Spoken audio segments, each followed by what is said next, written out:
लेकिन मुझको खुशी कब होती है कि जब मेरे कोई तालिब इल्म से मेरी मुलाकात हो और वो किसी अच्छी जगह पर मुझको दिखाई दे। यानी मैं जाऊं एक सीए के दफ्तर में और वो खड़ा हो जाए और वो बोले सर आपने मुझको पढ़ाया, और ऐसे कितने सीए काम कर रहे हैं। मैं एक वकील के दफ्तर में जाऊं और वो वकील खड़ा हो जाए और बोले सर आपने मुझको पढ़ाया, और ऐसे कितने वकील आज समाज में काम कर रहे हैं। बड़े बड़े लीडर जो है वकील कहते हैं आमतौर पर वो वकालत किए हुए रहते हैं, करते ही हैं।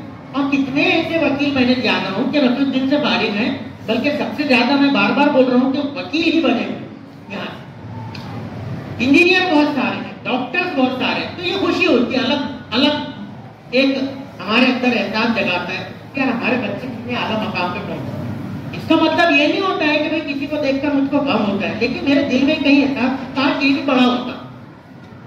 एक प्लम्बर को मैंने बुलाया मोटर दुरुस्त करने के लिए अपने घर की, और वो मुझको थोड़ी देर बाद मुड़कर बोलता है सर 50 कम देना आपने, क्योंकि आपने हमको पढ़ाया।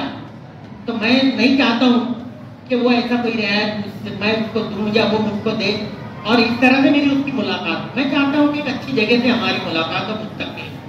आज से 10-12 बरस बाद, 15 बरस बाद जब हम मिले तो उस वक्त आपको देखकर मुझे मेरे असातिज़ा को खुशी हो, ये मेरी ख्वाहिश। तो आप वो ख्वाहिश छोटे कोर्स करके भी पूरी हो सकती है, जरूरी नहीं कि बहुत बड़े कोर्स करेंगे तो पूरी हो।